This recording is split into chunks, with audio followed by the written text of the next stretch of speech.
as a little kid when I was like 8, maybe. He came to Muscle Shoals the first time. They drove from Malibu to Muscle Shoals in August in the dead of summer in like one of those big country squire station wagons with the wood panel sides and no air condition. And they get to Muscle Shoals and they had their oldest son, Jesse, with them, and who was a year older than me. And Jesse was bored. And so since I was the studio kid that was the closest age, they basically set up what nowadays they call a play date. So I spent the day playing with Jesse Dillon and went to the studio. Mom and I went to pick him up at the studio, and I met Bob Dylan and Sarah for a split second then. And I knew who he was, even though I was a little kid, because Knocking on Heaven's Door was a hit right at that moment. And it was like, I loved that song. So I was kind of excited to meet him, but, I kept it low key.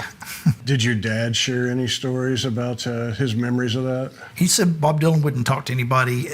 It wouldn't have anything to do with anybody there except for Eddie Hinton. And he and Eddie Hinton sat under a tree and talked for like hours at some point. And that was the only person he would talk to. And then the rest of the time he would stand outside as close, like in front of, the studio. There was a busy highway back in those days. Jackson Highway was the, busy thoroughfare. And he would stand there between the sidewalk and the road, like right on the road, chewing on a toothpick and just stare at the traffic for like a really long time. Dad didn't know what to think about him at that time. They were still young, country boys too. So they didn't know what to think about all that.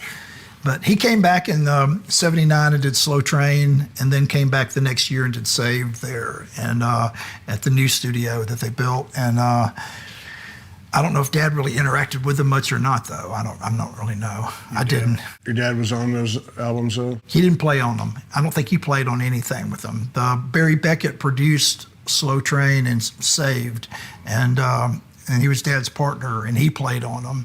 And Spooner played on Saved. But I don't think Dad played on any of the Dylan stuff.